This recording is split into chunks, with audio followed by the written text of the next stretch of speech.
आप जय हिंद। कर्नल टिप्पू त्यागी सर, जय हिंद। बहुत बहुत शुक्रिया समय देने के लिए सर। Thank you.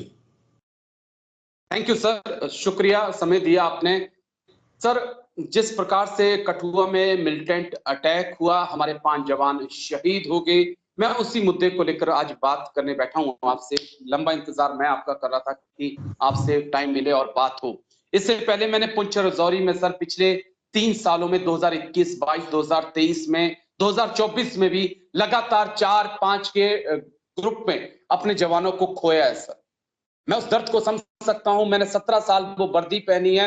मैं उस गोली को भी समझ सकता हूं, उन हालातों को भी समझ सकता हूं सर। और मेरे से ज्यादा अच्छे तरीके से आप समझ सकते हैं सर, जिन्होंने वीर चक्र हासिल किया है जंग के मैदान में। मैं जो सवाल पूछने वाला हूं सर, शहादत देश की सरहद के इस तरफ ही क्यों? वाई? उस पार क्यों नहीं सर? बैटल ग्राउंड क्यों नहीं चेंज किया जा रहा? हम कम से कम सर 50 से ज्यादा जवानों को खो चुके हैं सर।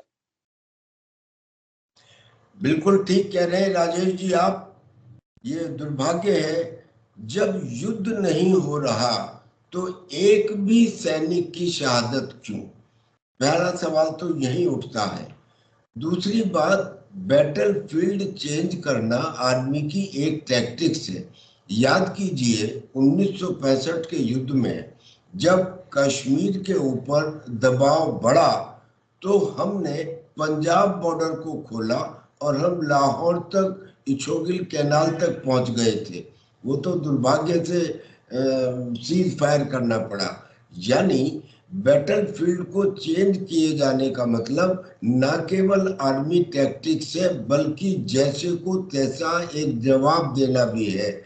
पंजाब है, राजस्थान है, गुजरात है, जहां जहां हमारी सीमा लगती है, क्योंकि इसमें तो अब कोई शक रहा ही नहीं है कि ये जो आतंकवादी घटनाएं हैं ये पाकिस्तान से प्रायोजित हैं। जिस M4 राइफल का इस्तेमाल किया गया, जिस बुलेट प्रूफ जो जिसकी स्टील बुलेट जो है वो बुलेट प्रूफ जैकेट को भी पियर्स कर सकती हैं, आर्मर को भी उन्होंने पियर्स किया। जिस तरह माइक्रो सैटेलाइट उनको दिए गए जो चाइना के फोन थे, जो 5 किलोमीटर तक ही सिर्फ इंटरसेप्ट किए जा सकते हैं। थर्मल डिवाइस दी गई उनको, तो नाइट विजन डिवाइस दी गई। तो ये चीजें किसी एक आतंकवादी के पास केवल स्टेट स्पॉन्सर से ही आ सकती हैं। ऐसे में बैटल फील्ड चेंज करना चाहिए, मगर बैटल फील्ड चेंज करने के बारे में कहे कौन? क्या वहां पे जो आर्मी कमांडर है वो कहेंगे? नो सर, वहां पे जो लेफ्टिनेंट गवर्नर है उसको ये बात कहनी चाहिए। और इसलिए मैं बड़ी जिम्मेदारी के साथ ये कहना चाहता हूं कि वहां के लेफ्टिनेंट गवर्नर को तुरंत बदला जाए और उनकी जगह एक फौजी को लेफ्टिनेंट गवर्नर बनाया जाए। कारण ये नहीं कि मैं जो प्रेजेंट में लेफ्टिनेंट गवर्नर है उनमें कमी निकाल रहा हूँ। कारण ये है कि एक JNK आतंकवाद से ग्रसित अलग स्टेट है। JNK के अंदर जितनी फौज है इतनी पूरे हिंदुस्तान में भी शायद नहीं होगी। ऐसे में इसमें एक सिविलियन को आप लेफ्टिनेंट गवर्नर बना दें जिसे 24 घंटे भी ऑपरेशनल एरिया के उस ग्राउंड बंकर में रहने का अनुभव नहीं है जहां पे आर्टिलरी शेलिंग हो रही हो। इसलिए एक फौजी को लेफ्टिनेंट गवर्नर बनाया जाए ताकि वो ये सजेशन दे सके सरकार को कि यहाँ हमें बैटल फील्ड चेंज करना है। मैं आपसे पूरी तरह सहमत हूँ, बैटल फील्ड चेंज किया जाना चाहिए और इसको चेंज करने में हमें कोई कॉन्स्टिट्यूशन अमेंडमेंट की आवश्यकता नहीं है। लिहाजा ये काम तुरंत किया जाना चाहिए। हम एक भी सिपाही को खोना नहीं चाहते। राजेश जी, एक बात और है, जो हुआ तो हुआ, अब तक हम गिनते ही रहे, इसमें 2 सिपाही शहीद हुए, 3 सिपाही शहीद हुए। पिछले 3 महीने से हर हफ्ते एक आतंकी अटैक हो रहा है।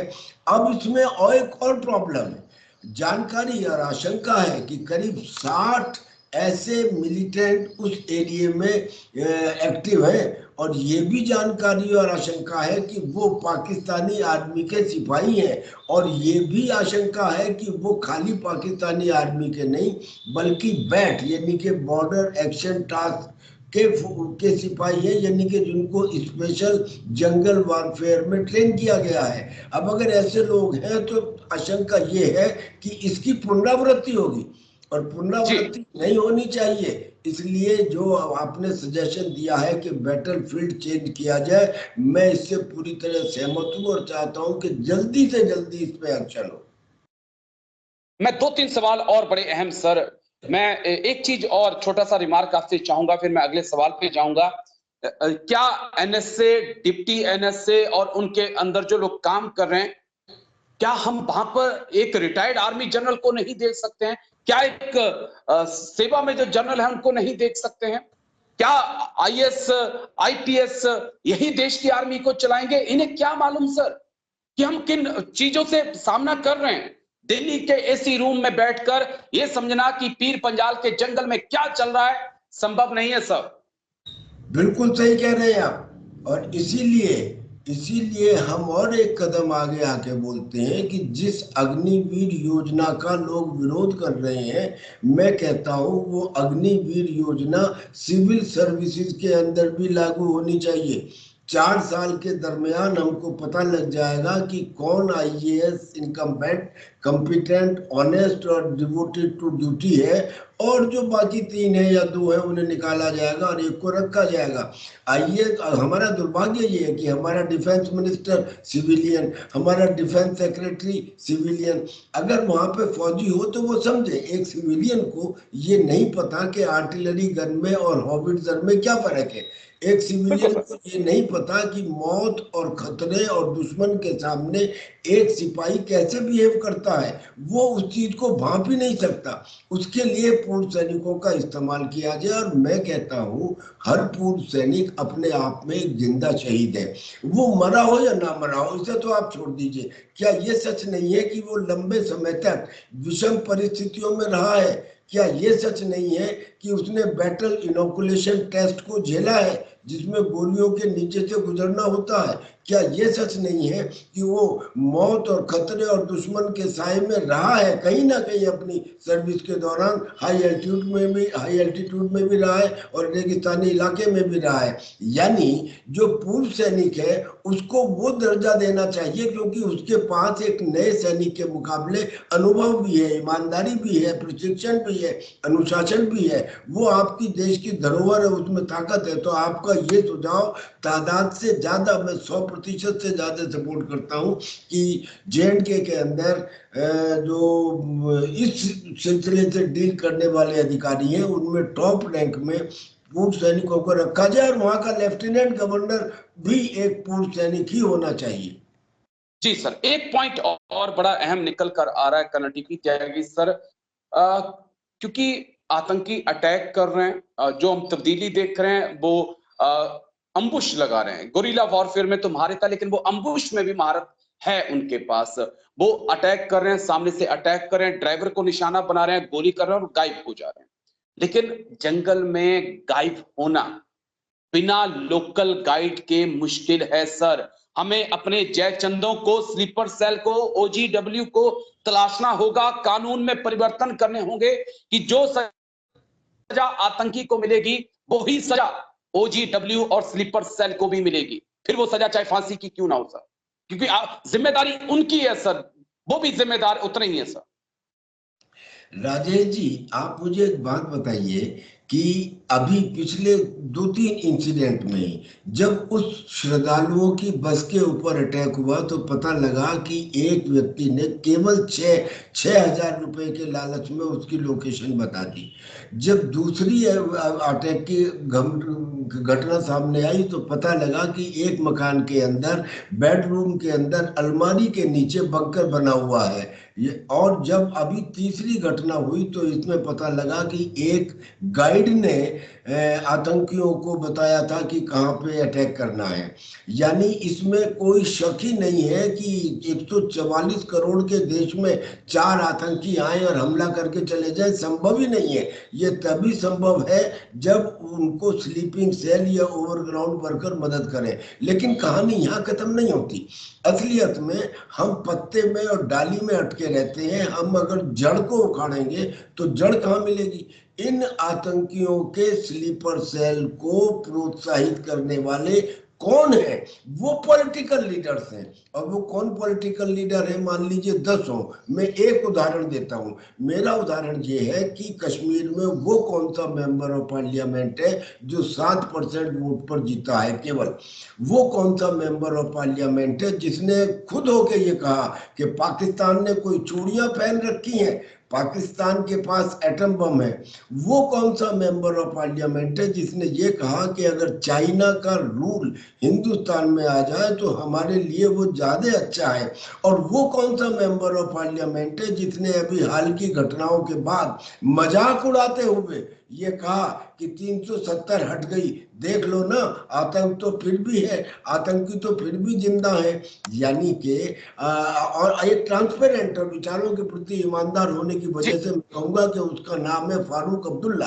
अब अगर हम स्लीपिंग सेल में 2 को स्लीपिंग सेल को पकड़ लें, मगर उन स्लीपिंग सेलों का हौसला बढ़ाने वाले, यानी कि जहां से ये शुरू होती है, आतंकी हमले होते नहीं, करवाए जाते हैं सर।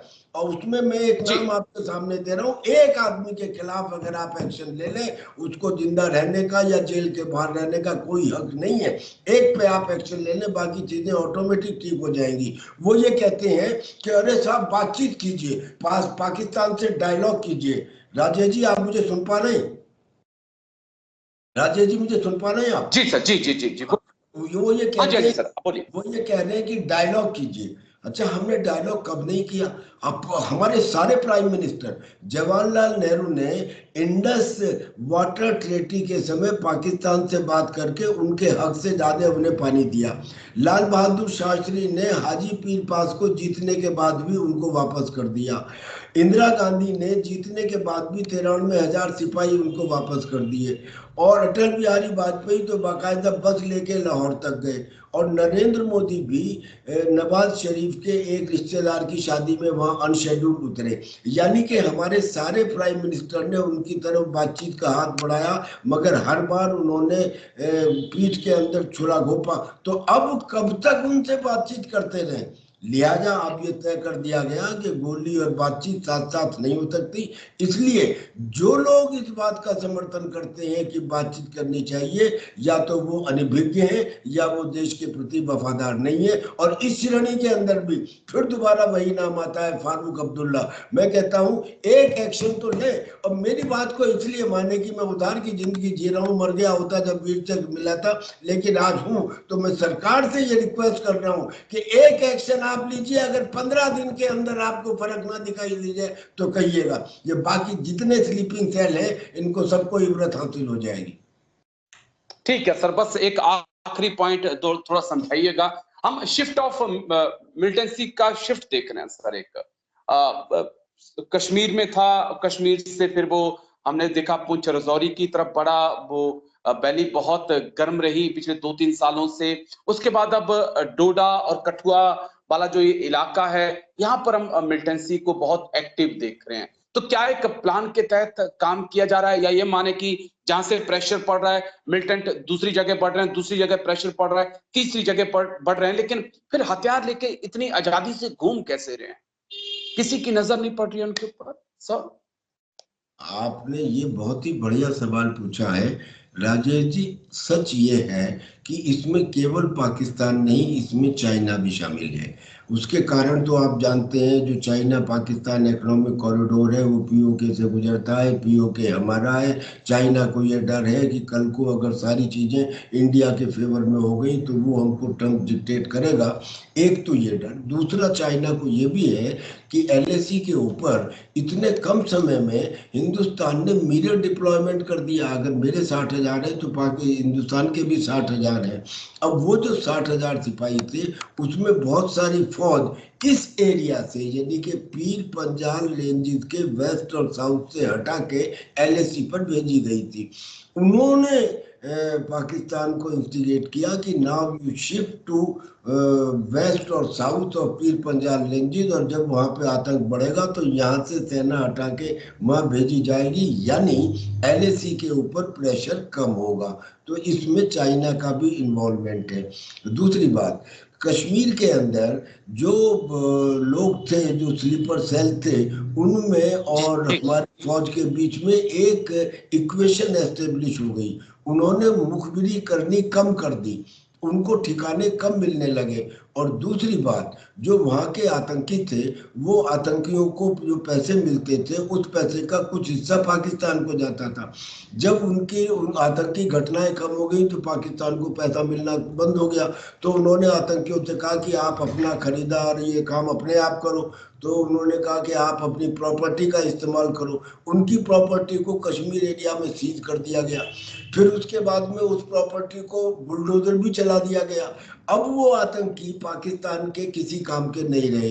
तो जैसे उन्होंने ओसामा बिन लादेन को जब उसकी उपयोगिता खत्म हो गई तो खत्म करवा दिया था, ऐसे ही उन्होंने इन आतंकियों को मारना शुरू कर दिया, जिसका इल्जाम वो हिंदुस्तान पे लगाते हैं। असल में ये आतंकी पाकिस्तान में उन्हीं के द्वारा मारे जा रहे हैं। अब जब वहां से खत्म हो गया टेररिज्म करीब करीब, तो फिर ये दूसरा एरिया उनको मिला, और वो मिला है पीर पंजाल रेंजेस के या तो गौरी पुंछ का या उसके नीचे जम्मू का। अब नए एरिया में रिएक्टिव फोर्स को तैयार होने में समय लगता है। यही मैं कहता हूं कि इसमें कोई कॉन्स्टिट्यूशन अमेंडमेंट की आवश्यकता नहीं है।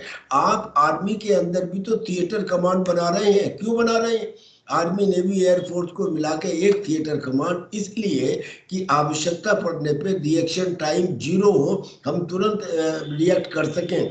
ऐसे ही कश्मीर के अंदर आपने कमाल कर रखा है। आपके जो पैरामिलिट्री फोर्सेज है वो मिनिस्ट्री ऑफ होम में है, जो आपके फौजी हैं वो मिनिस्ट्री ऑफ डिफेंस में है, जो पुलिस है वो J&K एडमिनिस्ट्रेशन में है। यानी कि joint operation. Why joint operation? Why joint operation? Why not single unitary command?